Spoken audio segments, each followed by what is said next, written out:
أعوذ بالله من الشيطان الرجيم بسم الله الرحمن الرحيم લાખો દુરૂદ ઓ સલામ થાય હઝરત મુહમ્મદ મુસ્તફા સલ્લલ્લાહુ અલૈહિ વસલ્લમ અને તેમની આલે પાક ઉપર. રેવિન્યોન ટાપુના પાટનગર સેન્ડેનીથી આ રિવ્યૂ ધ પ્રેસનું પ્રસારણ થઈ રહ્યું છે.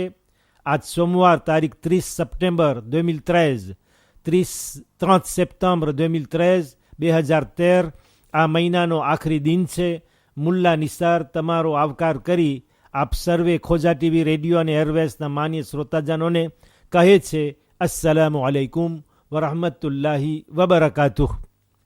ગઈકાલ રવિવાર 29 સપ્ટેમ્બર 2013 29 સપ્ટેમ્બર 2013ના લુટ કોન્ટ્ર les addictions વ્યસન સામે જંગ એટલે માદક પદાર્થ લેવાની ટેવ સામે લડાઈનો દિવસ યોજવામાં આવ્યો હતો, જેમાં બચ્ચાઓ જવાનોને ખાસ કરીને નશો લાવે એવી વસ્તુઓથી કેવી રીતે અટકાવવું, કેવી રીતે રોકવું, પ્રેવેનીર લે કોન્ડ્યુઇટ એડિક્ટિવ તેના ઉપર ચર્ચા રાખી હતી.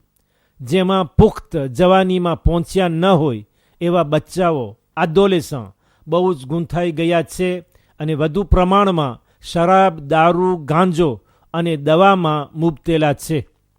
10 જવાનોમાં 8 લોકો એ શરાબ ચાખી લીધો છે કે જેમની ઉંમર ફક્ત 12થી 15 વર્ષની છે.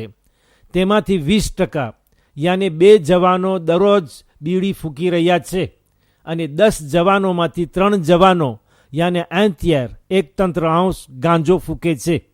અને આ 3 વસ્તુઓનું મેળવણ કોકટેલ, તાબા પ્લસ આલ્કોહોલ પ્લસ મેડિકામાં પોલીકોન્સોમેશન સાથે ઉપયોગમાં લેવું અત્યારે વધવામાં છે.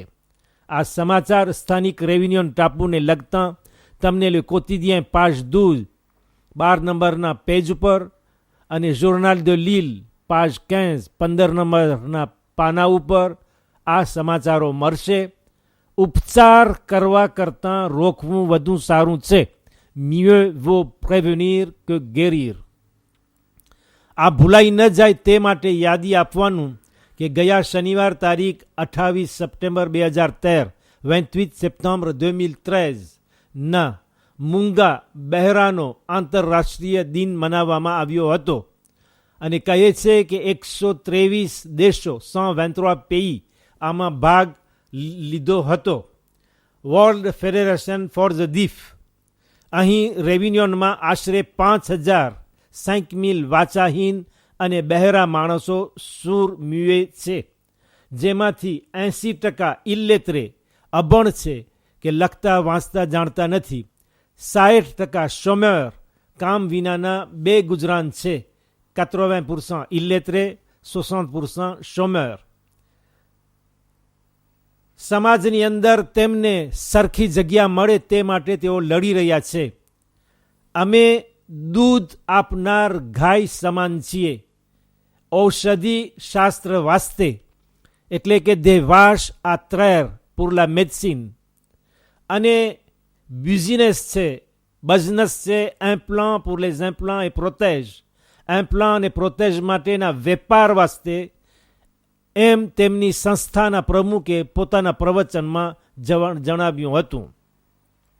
ઝીર જોર્નાલ de l'île પાજ 56 નંબરના પાના ઉપર અખબારનો છેવટનો પાનો છે. તેમાં સિરિયાના બારામાં જણાવે છે કે બશર અલ અસદ સિરિયાના પ્રમુખે કહ્યું છે કે અમે જરૂર યુનોના ઠરાવને માન આપશું અને ઇતિહાસ સાક્ષી છે કે અમે હંમેશા અમારી સહીને માન આપ્યું છે, જે ઠરાવો ઉપર અમે અમારી સહી લગાવીએ છીએ. પણ હકીકતમાં યુરોપના વધુ ભાગીય દેશોની તાકાત નથી કે જેનેવ 2ની સભામાં ભાગ લે, કારણ કે તેમની પાસે તે કિંમતી વસ્તુ નથી કે જે આવા સંજોગમાં જરૂર હોય કે જેથી તેઓ કામયાબ બને. તે લોકો અમેરિકાની સિયાસત અપનાવી છે અમારા આ કાંઠાના દેશો સાથેના વ્યવહારમાં. એટલે કે બશર અલ અસદ ઇનકાર કરી દીધો છે, ના પાડી દીધી છે કે યુરોપ સિરિયાની કટોકટી હાલતનો ફેંસલો લાવવામાં ભાગીદાર બને નહીં. વધુમાં તેણે કહ્યું હતું કે અગર અમેરિકા ઈરાન સાથેના સંબંધોમાં પ્રમાણિકતા ધારવશે, s'ils sont honnêtes, તો પરિણામ સારો આવશે, હકારાત્મક પોઝિટિવ નીવડશે.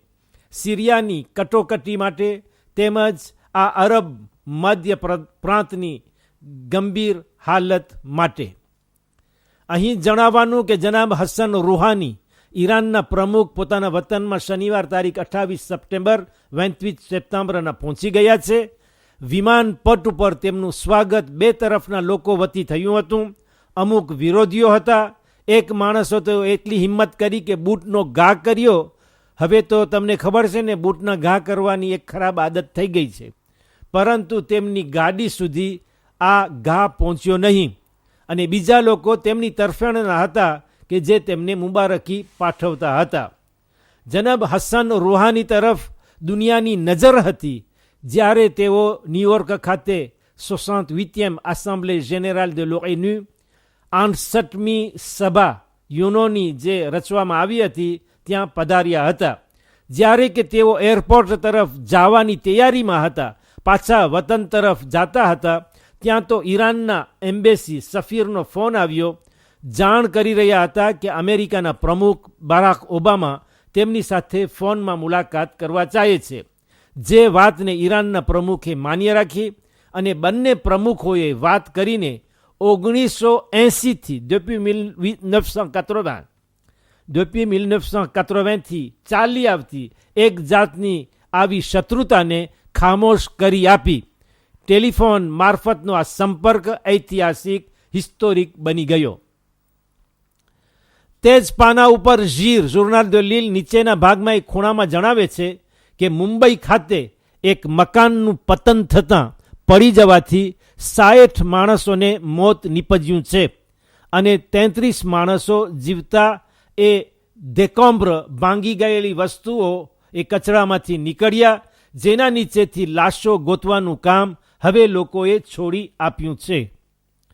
નિજેરિયા કરીને આફ્રિકાનો એક દેશ છે જ્યાં કોલેજમાં નિશાળમાં ગ્રુપ ઇસ્લામિસ્ટ બોકો હરામ આ ત્રાસવાદીઓએ હુમલો કર્યો અને જે જવાનો એક ખંડમાં સૂઈ રહ્યા હતા તેમના ઉપર ગોળી ચલાવી 40 જવાનો મોતને આધીન થયા. ખરેખર ઇન્સાન કોઈ વખત જાનવરથી બદતર થઈ જાય છે તે બિલકુલ સત્ય છે.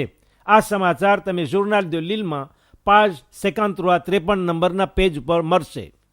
એ જ પાનાના નીચેના એક ભાગમાં પાકિસ્તાનના મથાળા હેઠળ જણાવે છે કે પેશાવર ખાતે આ ત્રીજો બોમ્બ ધમાકો થયો જેમાં 38 માણસોને મોત નીપજ્યું, 38 મોર, અને 90 માણસો ઘાયલ થયા, 90 બ્લેસે. આની પહેલા ખ્રિસ્તી ઐતિહાસિક દેવળ એગ્લીઝ ઉપર 2 માણસો આત્મહત્યા કરીને બોમ્બ ધમાકો કર્યો જેમાં 82 માણસો 82 પર્સનને મોતને આધીન થઈ ગયા. અને શુક્રવારના એક બસની અંદર બોમ્બ મૂકી આપતા 18 ફંક્શનર સરકારી અધિકારીઓને જાન લઈ લીધી. અહીં જણાવવાનું કે પાકિસ્તાન ગયા અઠવાડિયે શોક અને ગમની હાલતમાં હતું કારણ કે ત્યાં ખાતે 2 જબરદસ્ત ભૂકંપ ધરતીકંપના કારણે આશરે 400થી વધુ માણસોને મૃત્યુ પામ્યા હતા. આફ્રિકાનો બીજો એક દેશ માલીના સમાચારમાં કોતિદિયાં જણાવે છે કે ત્યાં પણ 3 હુમલાઓ થયા હતા જેમાંથી એક આત્મહત્યાવાળો હુમલો હતો, આત્મહત્યા સુઇસાઇડ, કે જે નિષ્ફળ થયો, પણ એક કામિકાઝે જે હતો તે મરણ પામ્યો અને અગાઉના હુમલાઓમાં 4 કામિકાઝ મરણ પામ્યા. Le quotidien page 51 નંબરના પાના ઉપર ફ્રાન્સના નવીનમાં લખે છે કે ગઈકાલ રવિવારના 14 દુકાનોએ પ્રતિબંધની અવગણના કરી હતી. 14 magasins bravent l'interdiction. આવા મોટા ટાઇટલ હેઠળ ફોટા સહિત આખા પાના ઉપર આ બારામાં છાપ્યું છે કે કોર્ટ તરફથી રવિવારના તે દુકાનોને મના કરવામાં આવી હતી કે ઉગાડે નહીં, છતાં તેઓએ કામ કર્યું હતું અને પ્રતિબંધની અવગણના કરી હતી. જો કે તેની સજા €1,20,000 €120,000 par magasin et par jour દુકાન દીઠ અને દરરોજની આ સજા થઈ શકે છે 120,000 યુરો, 1,20,000. સરકાર આ નિર્ણય વિરુદ્ધ એટલે દુકાનો ખોલવાના કામ વિરુદ્ધ પોતાનો તિરસ્કાર દર્શાવ્યો છે, પણ સાથે એમ પણ જણાવ્યું છે કે આ વેપારીઓ આ હિસ્સેદારો સાથે વાટાઘાટ કરશે અને ફ્રાન્સના વડાપ્રધાન પ્રીમિયર મિનિસ્ટર કાલ મંગળવારના પોતાની એક સભા બોલાવશે અને તે વિશે માર્ગની શોધ કરશે. સ્પોર્ટના નવીનમાં જણાવવાનું કે પોર્ટુગાલનો એક નાગરિક રૂઈ કોસ્તા ઇટાલી ખાતે ફ્લોરન્સ શહેરમાં સાયકલની દોડમાં વિશ્વ વિજેતા તરીકે ચેમ્પિયન ડુ મોન્ડ ડુ સિક્લિસ્મ sur route જાહેર થયો. અને આવા વિજેતાને જે માયો આર્કાસિયલ ખાસ સોંપવામાં આવે છે કે જે સફેદ રંગનો માયો હોય છે અને 5 રંગના ચક્કર સર્કલ જુદા જુદા રંગના ફિરોઝી, બ્લુ, રૂજ, લાલ, નોર, કાળો, ઝોન, પીળો અને વેર લીલા રંગના હોય કે જે દુનિયાના 5 ખંડ કોન્ટિનાનો રૂપ આપે છે, તે સપ્તરંગી મેઘધનુષ્યનો માયો ગઈકાલ રૂઈ કોસ્તા પોર્ટુગે જીતી ગયો. અને આફ્રિકાનો વતની વિલ્સન કિપસાંગ પગથી દોડીને અમુક કિલોમીટર ટૂંક સમયમાં પૂરી કરવાના હોય તે મારાથોનમાં બેર્લિન, આલમાન, જર્મનના દેશ ખાતે રેકોર્ડ ડુ મોન્ડ જીતી ગયો અને પોતાના સપનાને નક્કર બનાવી શક્યો. ખુદા હાફિઝ અને વાલૈકુમ સલામ વ રહમતુલ્લાહી વબરકાતુહુ. દહવુલ અર્ઝની આજની મુબારક રાત તમને મુબારક થાય.